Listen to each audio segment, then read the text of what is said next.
So, gift is a whole series of aha moments, isn't it? I remember when I was sitting in this same audience 2 years ago, and the concept that the calcaneus is shaped for a purpose hit me, and that purpose started a movement that set a whole chain happening. I was absolutely amazed. I'd always wondered why it was shaped the way it was, but the fact that it flipped over and put all those things in motion, it just was so amazing. It changed my life. And those are such wonderful things. Why are they so difficult, the aha moments? Why, we love them. They change everything. But why are they so hard to come upon all the time? Well, maybe this is one of the reasons.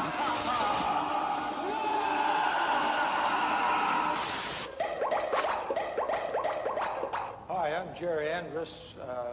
I'm very interested in how our human brains work, and I'm standing inside what I call box impossible. And if you'll look, maybe you'll see that there seems to be something wrong with it. Here's a picture of just ordinary fluffy clouds, and now I'm going to spin this trizonal space warper, and I'm going to have you stare right at the center of it for 20 seconds. You keep staring right at the center of this trizonal space warper. Trizone space warper. Keep staring. Now we're going to show you that still cloud picture again, and you'll see that it looks like it's boiling. Working? Is it moving? There's nothing moving about it at all. It just looks like it's boiling because you've been staring at the space warper disk. Got it figured out yet? Here's another one. This represents two large brass nuts. When I move them, they look like they're moving independently. Now I have a straight tube here. I'm going to push this straight tube through this nut, and you'll see that it looks like it has to bend in the middle to go through the other one. You see, the straight tube looks like it's bent in order to go through the other one. Now here again, your wonderful brain has just shown you something different than what it really is. This is made out of plastic, and you are looking at the inside of this. Our wonderful brain interprets something different than it actually is, but it doesn't mean that it's made a mistake. It took the information it had and it did its best job. Here, watch this. Look, it's not a box at all. I was just standing in the corner of this framework, and you can see it has no resemblance to a box at all. And your wonderful brain interpreted that picture on your retina as a box. And I love what he said, that it's not a mistake. It's our brains didn't make a mistake. They just took the information it had. And there are other ways of looking at something and bringing about some really important ideas to help somebody lead them to that aha moment. So the first thing I think we have to do is accept that there's ambiguity. There are things we're not going to know. It's just the way it is. It's okay. I remember sitting in this room again, Gary Gray saying, we can't know everything. And up until that point, I was under the assumption that I could somehow know everything to help people. And I remember saying, you can't know everything. You wouldn't have room enough in your brain to keep it. And somehow that was an aha moment for me. It was like, oh, hey, maybe there's something to this. You can't know everything. And maybe that's not such a bad thing. Maybe you can still start to help people know other things that's going to change their lives. So this beach ball, this was an aha moment. It wasn't a gift thing, but it was one of the first aha moments I had in the training world. And that was a gal was showing a beach ball. I wish I could remember who it was, but she was showing me this beach ball, and she said, what color is it? And as I was looking at the beach ball, I was saying it was white, yellow, and white. And she said, no, it's red, white, and green. And no. Well, the truth was, it was both. It was both. She was correct. It just happened to be that she could see the other side and then turned it around and showed it to me. So now I could understand there was another side. Some things are just not knowable without some help. And that's why gift and gifters are so incredibly powerful and important, because they can actually make this kind of thing happen for people, these aha moments of inspiration and insight. Doesn't mean you'll know everything, and you won't even know how to help somebody sometimes. Well, you won't. So here's a really good, remember this from your gift stuff, right? all these wonderful H's, and that's the H in AHA. The first one was accept the ambiguity. The second's H for all of these wonderful ways of helping people, all these ways of finding how they're seeing and then feeding back to them what you've learned so that they can see it from their perspective. Oops, sorry. Well, that was HALT. I just spun right past. And that's just, there are so many different ways that we can get information into people. And you always want to continue to ask, no matter what. Ask, knock, seek. Keep asking, keep seeking. You're going to find answers as you continue to. It's as soon as we stop thinking we have the answers, or think we have the answers, we'll stop looking and we'll stop seeing other perspectives. We don't know everything. We can't know everything. We are only capable, our brains only know so much. So getting to some of the strategies, there's a strategy of knowledge. So one example of a strategy of knowledge is understanding things you never understood before. For instance, did you guys know you have taste buds on the roof of your mouth? Did you know it? Anybody? No? How about that your foot's the same size as your forearm? Who knew that? You knew that? How did you know that? Children. Yeah. You just, what, they told you? They kept showing it. They figured it out. It's true. It's really bizarre. But if you take off your shoe, it's going to make you guys do this. And it's the ulna bone, actually. But it's actually the same size. I mean, who knew that? It's in your body. It's obvious. It's one of those things that we have access to at all times, but we just don't realize it. Why we might realize it, need it to know, I'm not quite sure. But it's just one of those things that's obvious, but we're oblivious to it. And there are a lot of other things like that. For instance, this one. Okay, who knew that your height is equal to your distance in your arm span? Okay, how did you know? Do you know how you knew? I think science class. Yeah, someone usually points it out. It's not like we're not all have access to that information. It's here in front of us all the time. In fact, I need somebody to come up here for me. Maybe you come up here for me. Real quick there. Okay, so I'd like you to do this for me. I'd like you to go ahead and put your arms out, okay? Then you're going to go like this. You're going to just take it all the way down here. Good job. Okay, now I'm just going to put my hand here, and then you're going to stand up. Is that better height? She's wearing shoes. Maybe it's, well, no, that's it, right? Thank you very much. But that's true for all of us.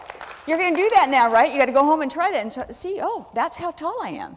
I guess I wasn't as tall as I thought. Lost my mic there, sorry. Lori, you guys know Lori from the GIFT program? Awesome girl. She's doing an aqua stitch class at where I work at the Founders Inn in Spa in Virginia Beach. And this gal she's working with right now, Tabitha, she's a massage therapist. She has fibromyalgia. She has extreme plantar fasciitis. She's in a lot of pain. And so Lori was demonstrating, she was really interested in learning this technique because it's basically doing what we do here in water. But Tabitha was interested in learning it because she wanted to help other people in their pain. And this is the face of this woman when she found that motion restored into her. It was amazing to me. It was just remarkable when I saw that change, that light go off.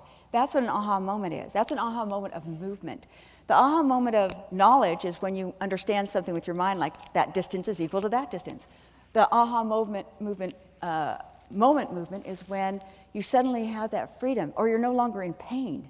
That's really awesome.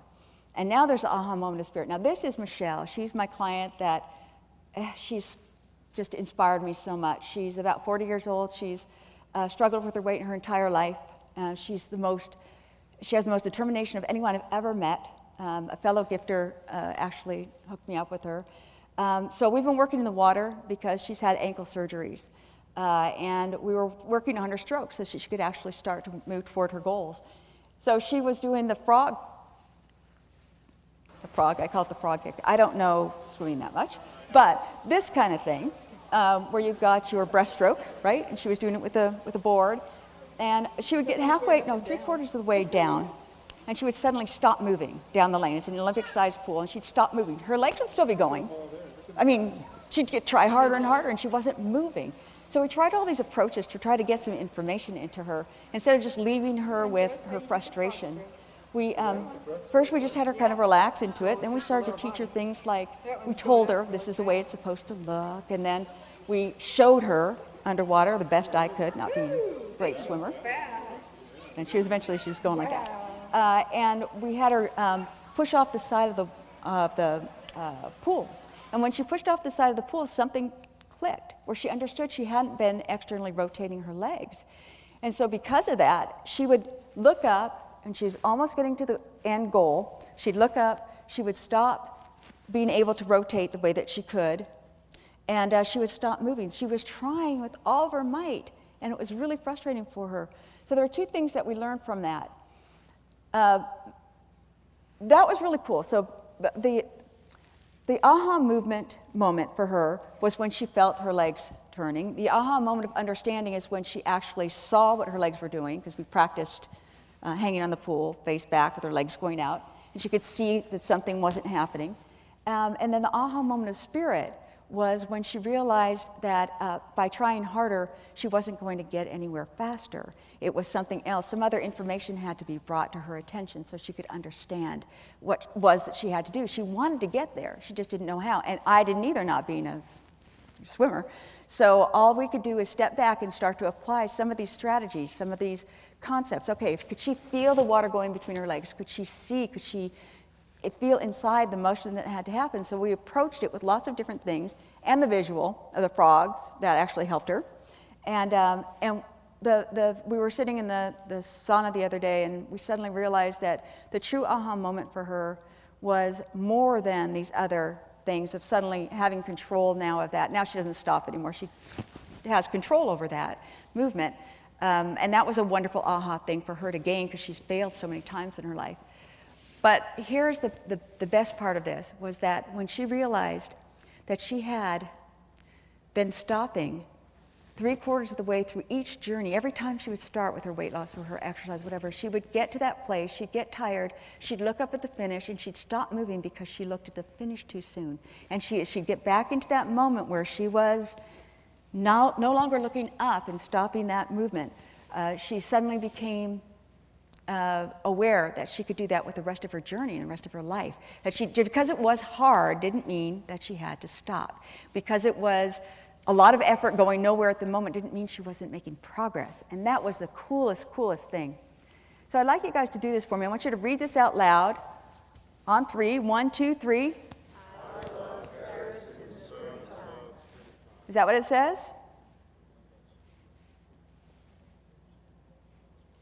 Can you read it again?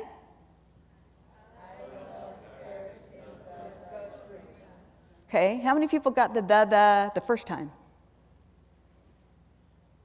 Because you've seen it before, right, John? My husband's saying, I did.